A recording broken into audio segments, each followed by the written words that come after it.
12 months ago, I decided to quit my $200,000 corporate job at a Fortune 100 company with insurance and benefits that let me work remotely. And I was only working a couple hours a day so that I could go and start a business with the hopes of making more money and somehow having even more free time. Since then, the business is finally starting to shape up and look like it's going to be providing me the same amount of income that I was making at my corporate job while giving me time and location freedom. It's not mission accomplished, but it's looking like it's going to be. A lot of people that I meet are in the middle of a spiritual awakening themselves. They're trying to figure out whether quitting it all and going after something they want is the move for them. And for me, starting a business brought me to the place that I needed to be to finally start to feel whole about what I was doing, the purpose in my own life. I'm not going to say that starting a business is going to be the cure all for you too, but I will tell you how it was the cure all for me. And you can take what you can from that and apply it to your own life. Now, most people that you meet usually just go to high school and then college, and then they'll all kind of move in a pack to a nearby city. They'll get a job and they'll party through the early part of the 20s, meet someone, move in with them, and then get married, usually around 30. And that's great. And some people, that's all that they need to be happy, and that's all that they want to feel fulfilled. What I noticed, though, having lived through some of that, is that things average out. Who you surround yourself averages out. That experience averages out. Moving to the same cities with the same incomes, having the same habits, you start to adopt parts of other people's lives just because you're kind of in almost like a group think. Just the people that you're around are doing it so that you end up doing it too. For some people, and this will resonate with the people that I'm talking to here, you think you're doing what you've always wanted to, but really it's kind of just like you're in an echo chamber. And when I hear about midlife crises, I kind of get it because I could see that on the horizon for myself. The things that I was doing, going out, partying through most of my 20s, getting a really stable corporate job, I realized like that wasn't fulfilling me. That's not what I wanted when I was envisioning what I would be doing with my life. I realized that the people I was surrounded by, the things we were doing, the habits that I were in, it might not be a reflection of me. What I wanted for my life might actually just be different. And it was probably when I was like 26, 27, I took a step back and I asked myself, if my life played out like this for the rest of my life, I had what I have now, would I feel good about what I'd accomplished? Would I feel good about where I was at or the direction I was going? And the answer, the truthful answer, was no. I wanted more. I wanted to do more. I wanted to experience more. I wanted more freedom. I never really felt like I'd broken free of anything. I just kind of taken, call it the easy route. And that put me through a spiral. I started to question everything. Like, what was I doing? Why was I going out if I wasn't having fun? I started to question everything. Like, what was I spending my time doing? If I had all this potential and I wasn't able to take advantage of it, why not? What's wrong with me in my head? What are my habits doing? How do I break out of those habits? And they just started swirling. I started to spiral. And I realized like I didn't really have a purpose that I'd outlined for myself. And because I had no purpose, I had no direction, I wasn't going anywhere.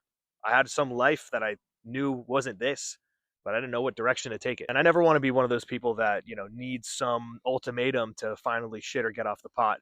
But I'll be honest, I turned 30, and that's when I realized, like, dude, if I haven't figured it out by now, like, you got to figure it out. Like, what are you waiting for? If there was any sign you were waiting for, like, this is it, you got to fucking do something. And while I was at a super safe company and I was making a really healthy salary, and I had pretty much what anyone would dream of at a corporate role: stability, pretty much freedom, the workload wasn't much, and the role was growing somehow. I knew I was never going to forgive myself if I didn't quit and figure out what I was made of out in the world.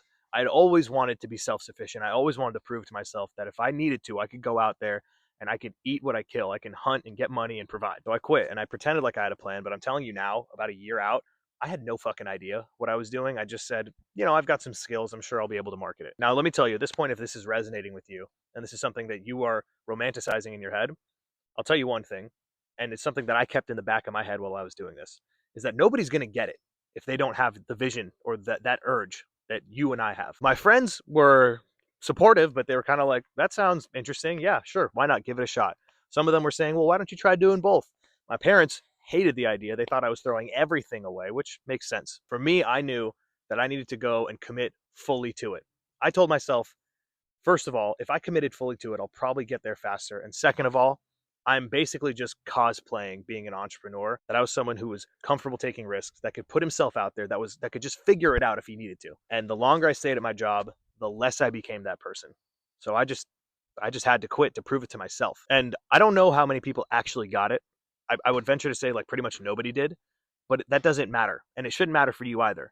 What you need to know is whether or not That's what your gut is telling you to do. Staying at my job would have killed that spirit, just that tiny spark that said that I was meant for more, that I could do more with my life.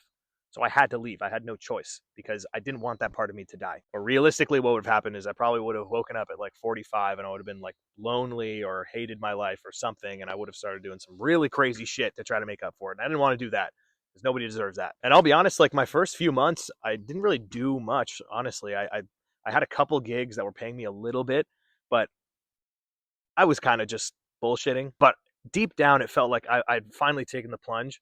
And this is something that I had an excuse to take seriously. And I had an excuse now to say and do things that I wouldn't have done before. I moved out of LA. I went to a different state. I got more aggressive with outreach. I started putting myself out there more. I just had to fake confidence of my own abilities and then show up and prove to myself that I could do it time and time again. And you know what? It worked. In the moment, I was just sitting there going, what if this whole thing's a sham? At what point are they going to figure out that I'm just full of it and I don't know what I'm doing as much as the next guy? And here's a secret. Nobody knows what they're doing. Nobody. Everybody is just doing the best they can. And that's good enough. And that's good enough for you too. But about 6 months ago, I'd say things started to actually pick up momentum. I started to find a path for myself. And business really became almost a spiritual exercise for me.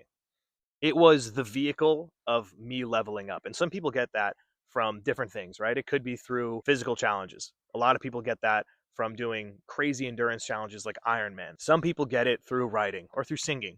For me, it's just been business. The version of me that I wanted to become that takes risks, that can figure stuff out, that can provide for people, that came from my ability to start a business and generate income and have people that rely on me and me able to deliver to them. Business gave me a way of reconnecting with that spark that almost died in me. There's three things in particular that it helped. One, it helped me flex that muscle of just facing shit head on and doing it fast. You need to put yourself in situations with pressure if you want to grow. That's just the fact of it. You go to the gym and you do light weights all the time, your muscles aren't going to grow. If they do, it's going to be too slow for it to even make a difference. Put yourself out there, bite off more than you can chew, and you will expand into the person you're trying to become. Because the fact of the matter is there's already people that do that. There's people that can take on that workload. There's nothing really out there that like you cannot do because especially if other people have done it already. So anytime I felt like I was kind of at my limit in a business challenge or something, I just had to remind myself there's people that literally have done this and they also do a bunch of other stuff too. So I just need to evolve. And on that note too, you need to transform into a different version of yourself. And that starts by realizing that the version of you that you are now is not the version that has all the stuff that you want to get to. And that's okay. You don't need to be that version on day one, but you need to know that the version of you has to change. And there's two things you need for that. One, you need to understand what you want that version of you to look like, whatever it is, what their life looks like, what they do day to day, what their business is, how much they earn, what they get to spend their time on. And secondly, you need to find people that already have that or have close to what you want so that you can realize that it's not impossible. This person did it. It took them time, but a life like that exists. And then on that note, three is you need to be persistent in reminding yourself of the goal. The big mistake that I see a lot of people run into in business is that they will start a business and they are soon trapped by the business and they're in a life that they didn't plan for themselves. They're kind of doing the same thing they did when they were in their early 20s. They're just surrounded by people and they get caught up in a whole wave and now they're going out the same way, they're earning the same amount, they're settling down in the same places. That can happen to you again. You can get caught up in a job and just follow that all the way to the end of the earth. And it's not really a job that you want, or it doesn't create a lifestyle that you want. You might quit your job and then start a company, and then you are just a slave to that company. You don't want that to happen either. And you need to get really good at determining when that's happening. And so you need to persistently remind yourself, this is the standard I want for myself. This is what I want my life to look like, and move towards the lifestyle you want to create, not the income you want to create. And just remember, above all, most of the people who are ahead of you have just been doing it longer. And you just need to remember, above all, that most people who have what you want have either done the thing more times than you, or they've just been trying for longer. All those people with personal brands have put up 3 or 4 videos a day consistently for a year, and that's changed their life. Or the ones that do it in half the time are doing perfect reps. But there are 19-year-olds that are making millions, and it's because they were starting businesses when they were 15. And there are kids who are half as smart of you with 10 times the audience size, and it's just because they've been doing it for longer. You need to make sure that you're giving yourself a realistic amount of runway. But for me, business, it made me get sharp again. It made me see what I was made of, and it still is day to day. Mark Cuban says that it's the greatest sport in the world, and I can get it. I understand. And for me, it's the perfect vehicle because it integrates my spiritual self, the version of me that has an idea of a life that I want, and then the logical self, where I kind of exist day to day, where I feel like I'm competent enough to get these things and run the business. Somehow, between those two, it's starting to create more structure for me. It's creating purpose and income, and slowly creating the life that I've always wanted for myself, where I want to be by any means. There's cities I want to live in, there's income I want to make, and I'm nowhere near that. But a year in, I think is too soon to expect to have everything that you want. And I think that I'm on the right track finally now. And I can see this completely being a different conversation in 6 months, even maybe a year. But if your goal is to push yourself mentally as well as spiritually, I think business is a great vehicle to do it. And it was for me. But it all starts from just making sure that this is even something you want to pursue in the first place.